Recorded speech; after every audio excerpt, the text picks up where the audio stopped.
so then all of a sudden we started doing our online parties, so we did improve Zoom, and that in a way that was really good because, and we will still do these because people that might have family in South Africa, they might have family in New Zealand, they might have family wherever. All of a sudden, aunties, uncles, friends from across the globe were joining in on these kids' parties. And in lockdown, we did over 1,500 Zoom parties. Hello and welcome to Brandtuned, the show for entrepreneurs where we discuss personal and business brands to give you ideas and inspiration to stand out, win business, and be heard in a noisy world. I'm Shireen Smith, lawyer, author, and curious business owner, keen to uncover what moves the needle in branding. Topics I explore include how the brand impacts your success, how to design a brand that has legally distinctive visual elements and works so you reach success and have more time or more money or less stress. I also explore the role of intellectual property and brand protection and monetizing your brand using franchising or licensing. Subscribe to find out more. I mentioned last week how I have this tendency to overload myself with things to do and had just added an 8-month coaching course to my plate on top of writing my book, organizing my processes, and obviously running a business, producing its content, doing this podcast, and so on. I really don't want to not have proper time to devote to this coaching program I've signed up to. I realize that I've actually been spending more time than is decent watching TV in the evenings. Sometimes I watch pure rubbish. It's clear what I have to do, therefore.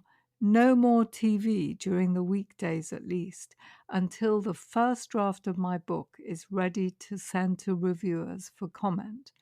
By freeing up 3 or 4 hours a day, I'm hoping I'll get a lot more done. So many new habits I'm having to form right now, so it seems the best time to deal with this one too. Get the book out of the way, and hopefully I'll have time for all the other stuff. Hi, in today's podcast episode 33, I'm interviewing Tommy Balaam, who is one of my co-authors in the book Franchising Freedom. He founded his business, Captain Fantastic, a children's entertainment franchise operation. We discussed the business, how he got into this line of work, what role the brand played, how he got into franchising, and his huge vision for the business. Hello, Tommy. I'm delighted to welcome you to the Brandtuned podcast. Would you tell the listeners a little bit about your background, please? What do you do? Yeah, of course. So my name's Tommy Balaam, and I run Captain Fantastic, which is voted UK's #1 children's entertainment company. Whoop whoop. And basically, I trained as an actor and came out of drama school, and I was going to be famous. I had those feelings, but 2-3 years out, it was kind of like I'd done a few adverts. I was on Doctors on BBC. I'd done theatre tours, but I just wasn't earning any money, and it was getting to a point. What do I do for security? So I set up Captain Fantastic. Yeah, it must be really tough as an actor. So when did you actually start your business then? So we started 10 years ago in March 2010, and so obviously this year is going to be our 10-year anniversary, and we'd planned this boat trips down the Thames with all our staff and stuff, and then COVID happened, and that ruined our big celebration. So what was it like at the beginning? What were the challenges? At the beginning, it was just me. And it was really, I set up Captain Fantastic because at the time there was a lot of people doing kids' parties were probably, older dads, or they weren't trained actors. So I was like, Captain Fantastic was the superhero to save the day from bad kids' parties. That was my thing. We're a little bit less attacking on other companies now. But at the time, that was my ethos and stuff. But literally, I was just doing it to help supplement my acting because I'd done a lot of Mhm. theatre and education, did a lot of children's plays. I found the children's audience like really, really, really giving, really rewarding, really fun, and it really clicked with me. So really, I just did that to supplement it, and then it was a natural thing where it took off and it grew too big that I couldn't do every party. So then I got one of my mates to do it, one of my best friends, Scott from drama school. He did it, and then he got busy, and then I've gradually built up, and then we got 40 entertainers that work for us. Wow. So are they franchisees? How do they work for you? So the 40 entertainers are subcontractors, Mhm. and then we have 11 franchisees, and they have their own entertainers that would be their subcontractors. So like Tunbridge has 6 entertainers that work for him, and then he's the second biggest franchise really. But yeah, so yeah, we went into franchising, and we go from Kent to Cambridge, Ipswich, and then we do Gloucestershire, Oxfordshire, that sort of way. So we're good in the south. We're trying to break the north. So how did you actually get work initially? And what sort of parties were they that you were doing for children? I remember my first kids' party. I literally was like, "How am I going to get some work?" And there was a nursery down the road from where I was living, and I literally just knocked on the door and said, "Do you want a free party?" I've set up a new superhero party. Would you like a free party? And they said, "Yeah." And just went there, did a kids' party, and off the back of that I think I had one of the mums there was like, "Oh, it's my kid's birthday next week, and I've not planned anything. Do you want to come along?" And then it's that thing where the first time you ever sell anything, you're like, "How much do I charge?" You're like, so Yeah. "What's your budget? How much do you want to spend?" And yeah, and it just that was really it. So how do we get parties now? We use AdWords on social media. We have a following of over 75,000. Wow. Sketch show. We got kids books, but we still go to where the children are. So we still do a lot in schools, a lot in nurseries, and that really helps the business. So is that all you provide, just the entertainment, or will you organize the whole party for someone? Yeah. So our packages are really just the party, and that's we do like a Mhm. bronze, silver, gold sort of thing. But then we do like more events management. So we've had things where they've literally just given us a big budget, and we've had Santa been flown in a helicopter. We've had ice rinks made. We've had a Alice in Wonderland set builder come in, and then bands and stuff. But that's more more bespoke, more events management, and we do that. But our bread and butter is we probably do 50 kids parties a week. This is just the HQ. This is before lockdown as well. We'll do 50 parties a week, and that would be one of our packaged parties where we do the entertainment, but the mum would hire the hall and sort out the food. Just mentioning the lockdown, I'm wondering what impact has that had? Well, it's not events businesses are not the best to be in during COVID. No. But we were very lucky. So that term everyone keeps saying, we pivoted. So we did get online very quick. And what we did we were the first children's company that I could see that did a toddler group online. And when we did that first toddler group, we had over 10,000 people watching. And we were like, okay, look, we really want to be setting our online parties. Okay, so the toddler group worked really well, and we're just doing that for free. We're like, what can we do as a publicity stunt? And what we did, Mhm. and it was the day before lockdown, so we did get on it quite quick, and we preempted it. We did a 24-hour live kids party, and we was on Sky News, it was in the Telegraph, and we literally just did it all on our Facebook and YouTube channel, and we streamed for 24 hours, and we did. A lot of our entertainers would come in, and they'd be in the office on their own, and they'd do an hour segment. So Uh-huh. that's the beauty of having a team, really. So we jumped on that, and because of all that at the beginning, we were getting thousands of people watching our lives. We were doing lots of free lives, and we had a 3.5 million engagement Wow. on our YouTube and Facebook channel. So that really, so then all of a sudden we started doing our online parties. So we did improve Zoom, and that in a way that was really good because, and we will still do these because people that might have family in South Africa, they might have family in New Zealand, they might have family Mm. wherever. All of a sudden, aunties, uncles, friends from across the globe were joining in on these kids' parties.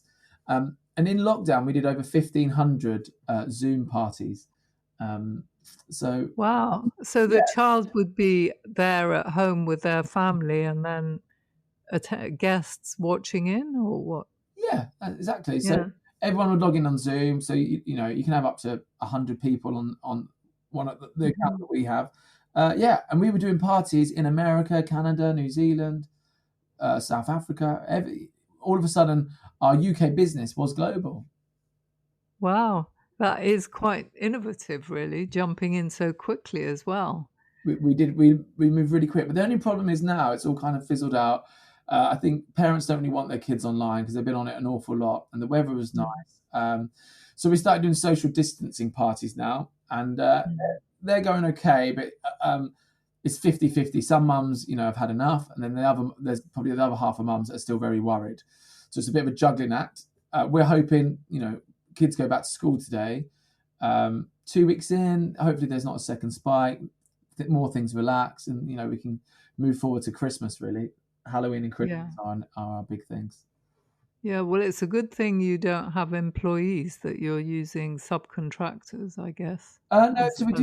we do have 6 PAYE in the Oh, do you? yeah, yeah, Right. and Mm. two of them on furlough still. But Right. we didn't put Mm. everyone on furlough. We didn't put everyone on furlough because we had such good success at the beginning.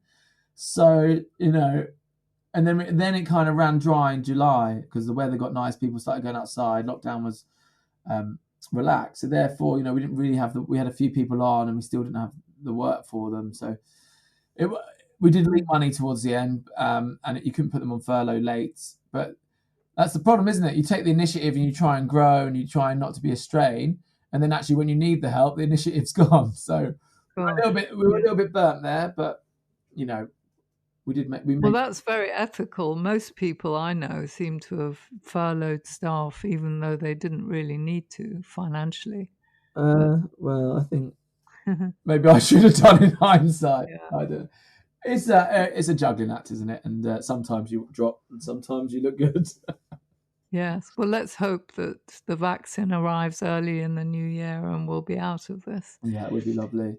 Um, Yeah. but we actually did sell 4 franchises in lockdown. Uh, Really? yeah, but because we had all that online following and that it made us look very good. So they signed up, but we haven't. They just put a deposit down. We haven't started taking any fees. We haven't done any they're not really, you know, when they get working, then we'll get running properly. So they just put a deposit down at the minute Mm. because it's unfair, really, you know, to For the be too future. hard with the current climate. Yeah. So, how did you create the brand? Can you tell me a little bit about that? Once your business had taken off, presumably you branded it, or Yeah. how did it? So Captain Fantastic, I was literally just sat at home with my dad, and we were just. I'd come up with a show actually, and I was showing him the show that I wanted to do, and I was like, I want to do a superhero party because you know no one's really doing that, especially at the time. And then I didn't want it to be anyone else's brand. Like I don't want Disney to get involved, you know, like trying to be Mhm. Superman or Spider-Man. I wanted to be unique, be my own, and then you can grow it. And that was always the idea. And it was just us like coming up with ideas, and for some reason, Captain Fantastic stuck, and we googled it like thinking, surely that's a superhero already. And we googled it, and it's Captain Fantastic's obviously the Elton John album, but Mhm. it wasn't any superhero. There was an old sketch, David Jason, an old sketch that he did a Captain Fantastic thing, but there was no trademarks anyway. So then we Mhm. trademarked, and then off we went. But there's I've always wanted the children not to just enjoy the kids' party. I want them to take away Captain Fantastic after the party, and create that 360 experience. So that's Mhm. why we've got a sketch show, we've got music videos, we've got kids' books. So we have a different party now. They can have a different party from 1 to 11 years. Every year they can have a different party, and the characters that are in the kids' books, like Doctor Zob is our science show, Princess Aria is obviously our princess show, Pirate Polly is our pirate. But all these characters are in the kids' books, are in the songs, are in the sketches. So you know we're trying to tie it all together, and then the big goal is really to get on you know children's TV. That's the big dream. So in lockdown, Sony Music Group approached us because we had a massive uplift on our music on Spotify, Mhm. and they approached us about releasing our music. So we're in talks with them, and then really the next stage is to get a big publisher, and then and an agent so we can start talking to some of the children's channels. Wow. So you've become a publisher. You're self-publishing at the moment, are you? Yeah, self-publishing at the moment. I've actually also got another book coming out called Pain in the Arts, how to make money as a performer.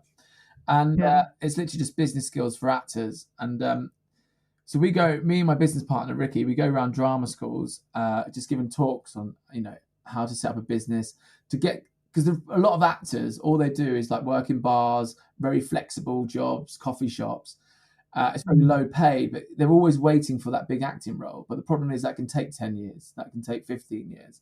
So we're like, why don't you run a business alongside it, get a nice income, and actually the higher up you are in the business, the more flexible you can be in some ways. So we started teaching business skills to actors. And also that's a really good way of it. We see the people that, we want to really target for franchising because that's our audience. We only sell to actors. Really? Right. Yeah. So, and how much training do you provide them with? A lot. To be honest, we just keep going until if we really like someone and they're good, we'll just keep training them until they're ready. And it's ongoing. Me and Ricky are quite creative people. So we might just make a new show and they've got to learn it in a week. That's like we're always running, and we've kind of learned to slow down for others a little bit. Yeah. So did you go to designers once you'd come up with the name Captain Fantastic? How did the visual side go? I literally just made a costume. Right. So you didn't really involve a branding company at all in your... If you look at the branding, it's changed over the last 10 years. It's changed so much. The biggest thing we did for branding is I wrote a kid's book, and then I got an illustrator to draw it, and then that cemented the branding. I think that is probably all I've done to cement the branding. And then apart from that, I just work with graphic designers, make sure it looked nice. And the thing is, it was a progression. Like now, if you go to www.captain-fantastic.co.uk, our website is really slick. It's really nice, but like it hasn't been, and it looks like it's for the adults now. And there's a reason for that, because adults book the party, not the kids. At first, our website looked really kiddie, and I actually think that doesn't look as professional as if a mum's booking. They want to connect on a few levels. They obviously want the kids to have fun. That's tick one, but they also want to look professional. Will they turn up on time? Is it going to be stress-free? And then you mix it with that corporate look slightly. But yeah, it's just been a natural progression. We've had people involved along the way, but they've chopped and changed. But our team now, like our graphic designer, is great. Do you know what? It's just finding the right people, and once you find them, they don't leave. Yeah. So you also write music as well as publishing books. You write your own music. So as a kid, I used to tap dance, and then I was in a band. I used to sing in bands, and then I went to drama school. So my whole life is literally dancing, singing, acting. So I'm in a band currently called Dirty Mitts. If you want to check us out. Whoop, whoop. Dirty what? Mitts? Dirty Mitts, like gloves. Mitts. Dirty Mitts. Okay. And where do you play with your band? Well, we used to play all around London, but we don't play anywhere at the minute. That's really not even online. No, because all the kids stuff took off, and the other guys, we all have jobs. It's a bit more. It's just a fun hobby, really. So that's been put on the back burner. But we wrote because everything's slowed down now. We've wrote 18 songs, so we'll probably record an album just for fun. See how that goes. But yeah, I write music all the time, and then I thought I'd write some kids songs, and I've got 2 kids albums out now, and I've got another one probably coming out later this year, and I've got another kids book coming out this year, Captain Fantastic and the Chocolate Planet. Wow, so quite a media company you've become. What made you actually consider franchising? How did that arise that you started franchising? I set up a guy in Brighton. This wasn't a franchise. This was just to be one of our entertainers.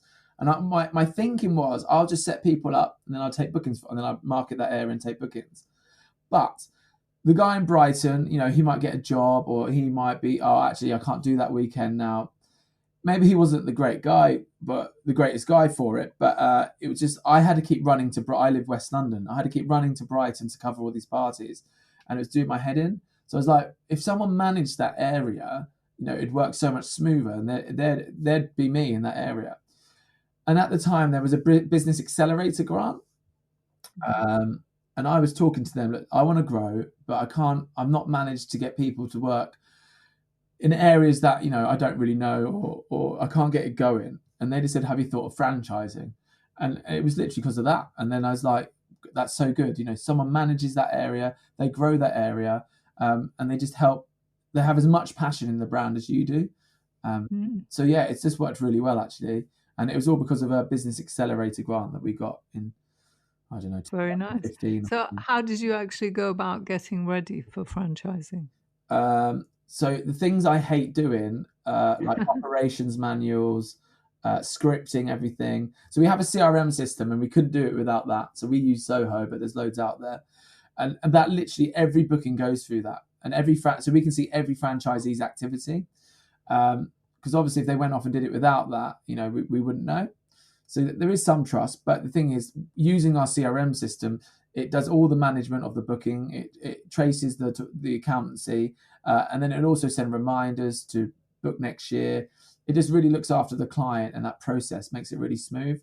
So because we've got that in place, it's really beneficial for our franchisees to use it. So, it makes it easy to trust them, sort of thing.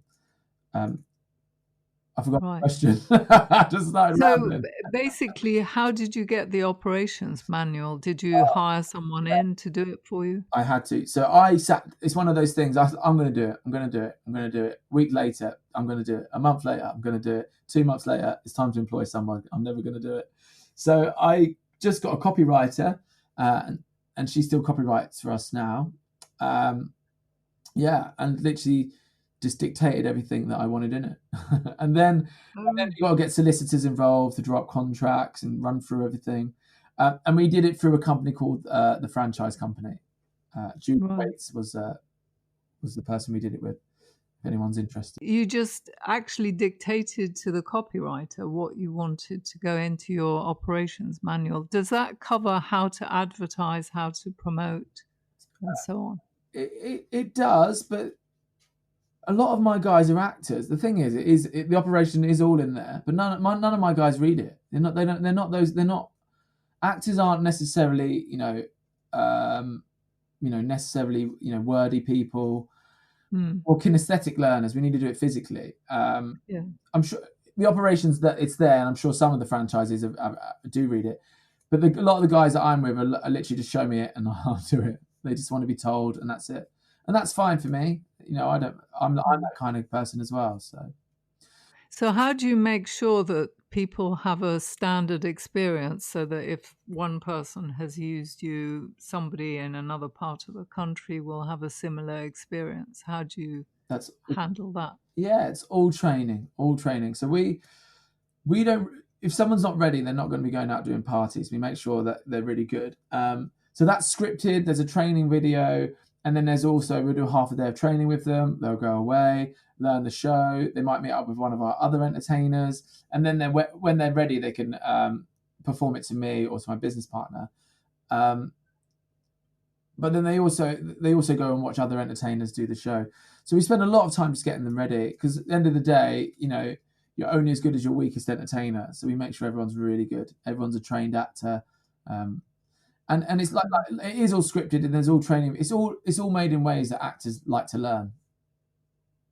Sure. So the actors are also still trying to go to auditions and be actors. This is a side hobby kind of job for them. But I've had people work for me for over 9 years now. So like acting, it's you might have a job for 3 months, but then after that you're back to a call center, you're back to a coffee shop. But with this, they can do 3-4 parties a weekend and make £400-500. So they're like that. It's for them. It's weekend work, but with a good enough money to keep them going in acting. Yeah, sounds good. So, do you have any international aspirations now that the lockdown has made you go international in a way? Yeah, definitely. I want the world. I want the whole world. Yeah. So we've had chats with people in Canada, America, Dubai, but it's one of those, I don't know how to do it. So it's really speaking to people that have done it before, and then finding people that really want to do it as well. But yeah, I think there's lots of doors open at the minute, so we want to make the most of them while we can. How long ago did you start your franchise operation? So about 4 years ago now, but we actually didn't do it 4 years ago, yeah, but it took us a whole year to get someone to be our pilot. So our first guy's been running for 3 years. Right. And I must say the first year we didn't know, we were rubbish. We weren't very good.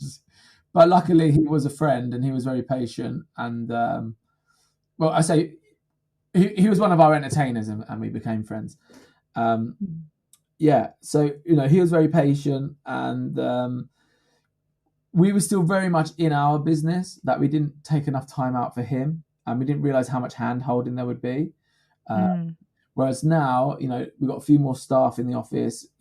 We make sure every time there's someone on board that we get them work to start with. So it's not like because we just like, here it is, off you go. It's not like that franchising. No, not at all.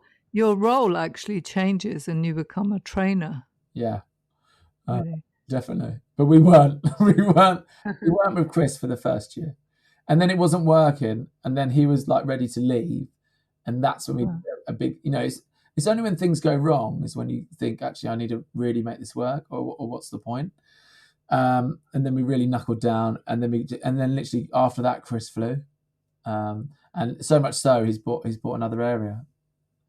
Yeah, so it takes time to build up, doesn't it? To develop, actually. It does, but then so it took a whole year to get one person, and then the next year later we got 3, and then after that we got 6, and now this year we're on 4. Yeah, and so you select just actors and actresses. Yeah, well, they're the sort of people we know and advertise to. If we've just launched a toddler franchise, so we do toddler clubs, and we do them in like village halls or nurseries, and we were just doing that.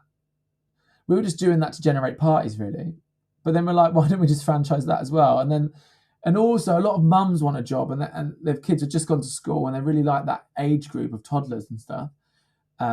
So what we're gonna do a toddler franchise for that age, for the parents.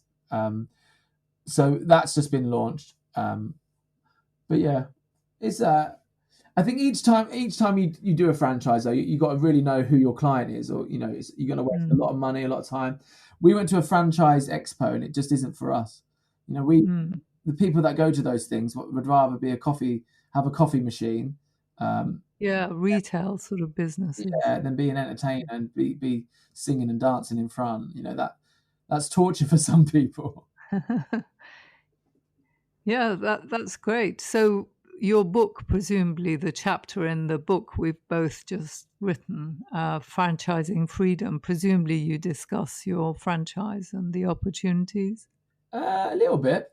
I was actually talking about how to sell online. So my chapter's all about getting virtual, because that's how we sold our fort. We literally did a virtual webinar, virtual discovery day, and got them to sign up.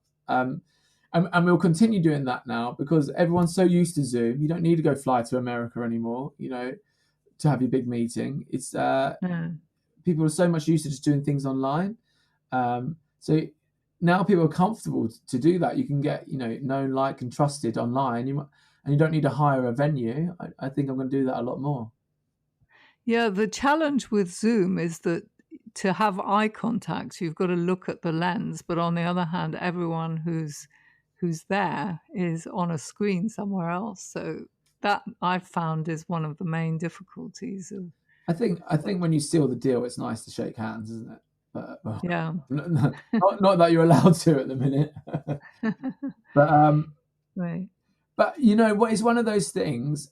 It might not feel 100%, but if you're converting, then it's all about the conversion rate, isn't it? So if you're hitting those rates, then get used to not looking people in the eye properly for a little while.